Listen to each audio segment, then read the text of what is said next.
हम dear student आज एक दूसरा फिर से एक टॉपिक आप सब लोग के सामने लेके किरचॉफ का नियम। बहुत ही इंटरेस्टिंग चीज़ होने वाली है ये किरचॉफ का नियम। देखिए यहाँ पे क्या होता है, सबसे पहले यहाँ हम किरचॉफ का नियम देखते हैं। तो यहाँ पे जैसे आप लोग देख रहे हैं एक जंक्शन है, उस जंक्शन में क्या होता है, कुछ धारा आ रहे हैं कुछ धारा जा रहे हैं, है ना। I1 आ रहा है, डायरेक्शन देख के आप समझ सकते हैं कौन आ रहा है कौन जा रहा है ना। तो आने वाले को हम लोग जनरली क्या कर लेते हैं, कब प्लस करते हैं, जाने वाले को माइनस, मतलब डायरेक्शन उसका बदल सकते हैं। तो ये किरचॉफ का फर्स्ट नियम बोलता है कि धारा का जो संपूर्ण बीजगणितीय योग होता है वह क्या होता है, शून्य। किसी भी संधि पर, है ना, एक जंक्शन पर धारा का संपूर्ण बीजगणितीय योगफल शून्य होता है। एक किरचॉफ का फर्स्ट लॉ है। अगर मैं आने वाली धारा को I1, जाने वाले को मैं नेगेटिव ले लूँ I2, फिर जाने वाले को मैं नेगेटिव ले लूँ I3, आने वाले को I4 और जाने वाले को I5, तो इक्वल्स टू कितना होगा, 0। या अदरवाइज I1 प्लस I4 बराबर कितना हो जाएगा, I2 प्लस I3 प्लस कितना होगा, I5। तो यहाँ पे आपका क्या हो जाएगा, आने वाली धारा बराबर क्या हो जाएगा, जाने वाली धारा।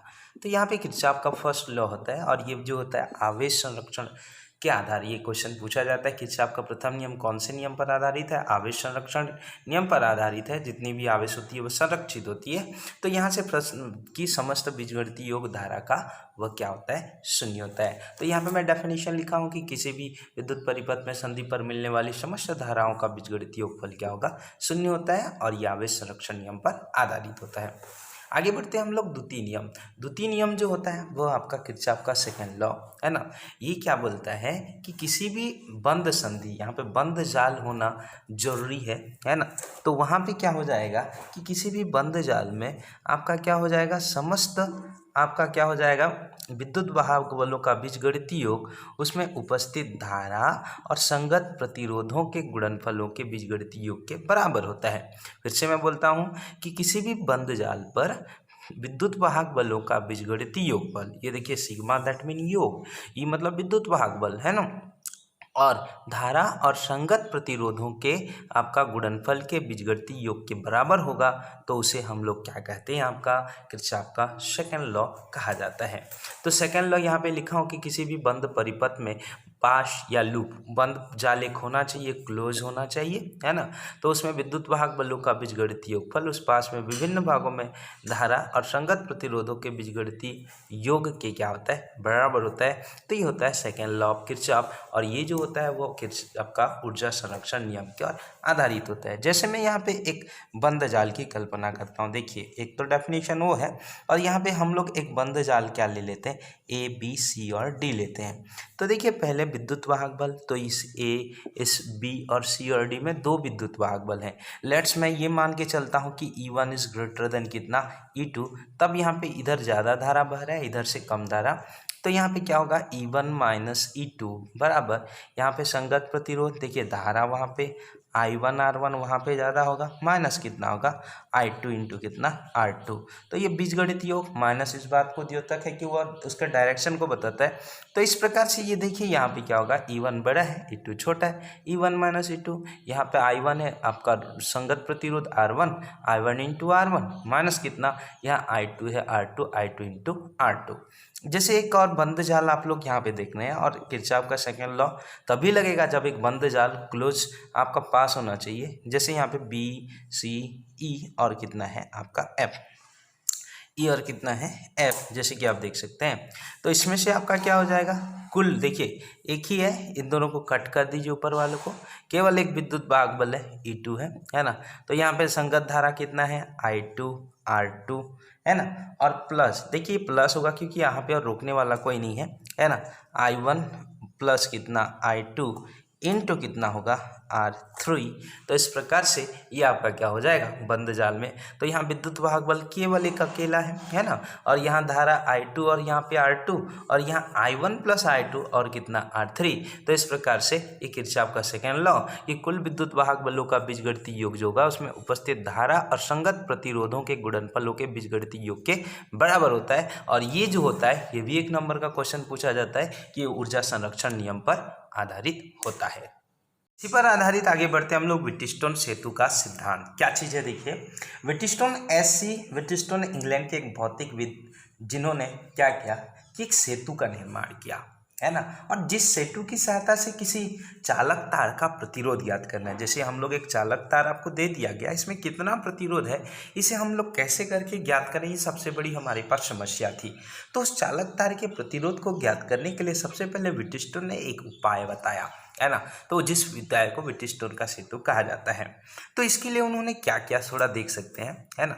उन्होंने क्या किया कि 4 प्रतिरोध लिया, P, Q, R और आपका S। ये देखिए, ये एक प्रतिरोध है, ये एक प्रतिरोध है, ये एक प्रतिरोध है, ये एक प्रतिरोध है। अब उसमें से एक आपका क्या किया, बैटरी से धारा को प्रवाह किया। अब धारा I बहने लगा, है ना। तो एक धारा आपका क्या हो जाएगा, एक में I1 बहने लगेगा, एक में I2 बहने लगेगा।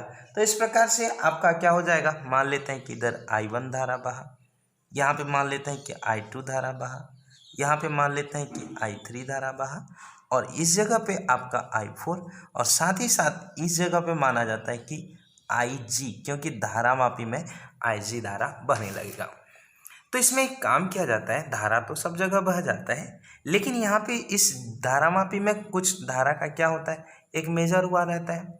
तो हम लोग यहाँ पे क्या करते हैं, देखिए इसमें तार को इसमें आगे पीछे कर सकते हैं इसको। जैसे कि आपको पता है कि अगर हम लोग क्या करते हैं, दूरी बढ़ाते जाते हैं तो प्रतिरोध बढ़ते जाता है। ठीक उसी प्रकार से आपका क्या करते हैं, धारा मापी को आगे पीछे करके हम ऐसा काम करते हैं कि धारा मापी में विक्षेप क्या होना चाहिए, शून्य होना चाहिए।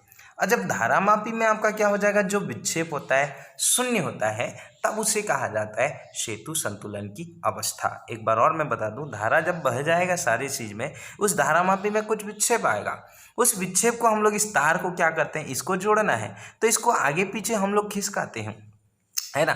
यहाँ प्रैक्टिकल में मैं आगे जॉकी कैसे खिसकाते हैं मैं आपको बताऊंगा। तो इस तार को वास्तव में यहाँ जोड़ सकते हैं या यहाँ जोड़ सकते हैं, तो दूरी आपका क्या होगा, वो बदलता जाएगा ना, तो उसका प्रतिरोध बढ़ जाता है। तो इस स्थिति में हम लोग क्या कहें, यहाँ पे सेतु संतुलन की अवस्था आते हैं। अब सेतु संतुलन की अवस्था किस चीज को कहा जाता है, जब धारा मापी में धारा का मान शून्य होता है, तब उसे सेतु संतुलन की अवस्था कहा जाता है। और जब सेतु संतुलन की अवस्था होती है, तब यहाँ पे व्हिटस्टोन का कहना है कि यहाँ जो 4 प्रतिरोध लिए हैं, P बटे क्या होगा, Q बराबर कितना होगा, R बटे S। ये आपका क्या होता है, अगर उनके संलग्न प्रतिरोधों का जो अनुपात होगा वो आपस में बराबर है। इसमें 3 अगर पता है तो चौथा चीज हम लोग निकाल सकते हैं। तो मैं फिर से यहाँ पे बोलता हूँ कि सेतु संतुलन की अवस्था में किन्हीं भी 2 संलग्न प्रतिरोधों का अनुपात शेष 2 संलग्न प्रतिरोधों के अनुपात के बराबर होता है। तो यहाँ पे देखिए, ये इसका लगा हुआ ये संलग्न, और ये दोनों लगा हुआ ये संलग्न होगा, तो संलग्न प्रतिरोधों का अनुपात आपका क्या हो जाएगा, शेष 2 संलग्न प्रतिरोधों के अनुपात के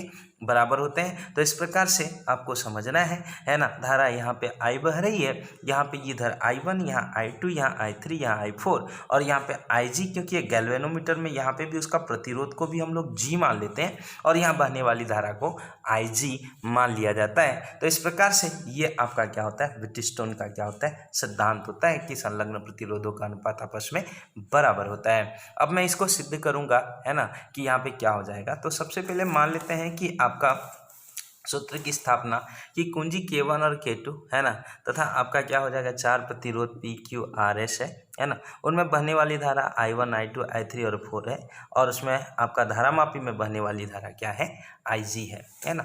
तब बिंदु B पर किरचॉफ के प्रथम नियम से, अब थोड़ा मैं फिर से डायग्राम आपको दिखाने का प्रयास करूंगा।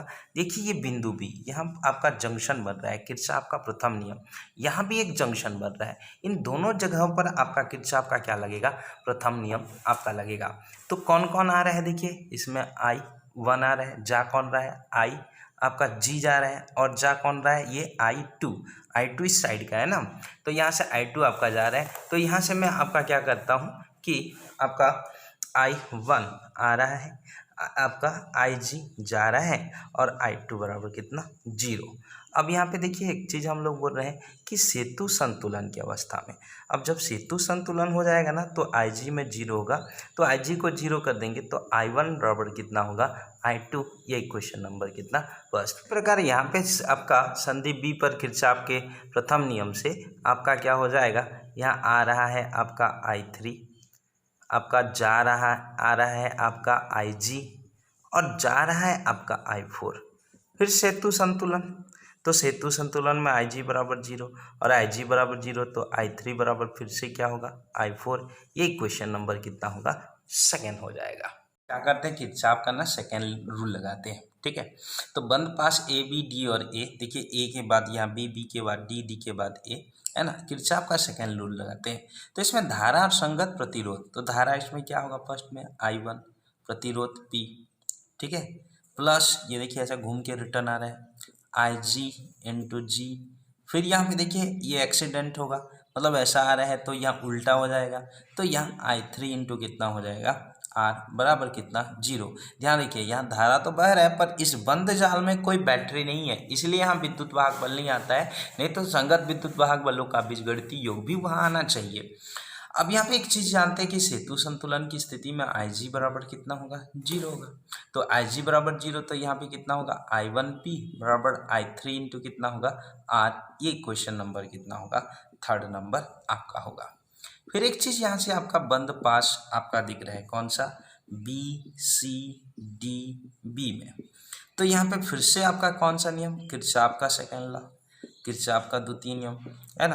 तो यहाँ से भी आपका द्वितीय नियम आप ले लेंगे, तो द्वितीय नियम यहाँ पे बोलेगा कि फिर यहाँ पे धारा, देखिए B से C जाओगे, तो यहाँ से आप B से C जब जाएंगे तो यहाँ पे धारा कितना है I2, और आपका कितना है प्रतिरोध, यहाँ पे आप क्या देख सकते हैं, Q देख सकते हैं।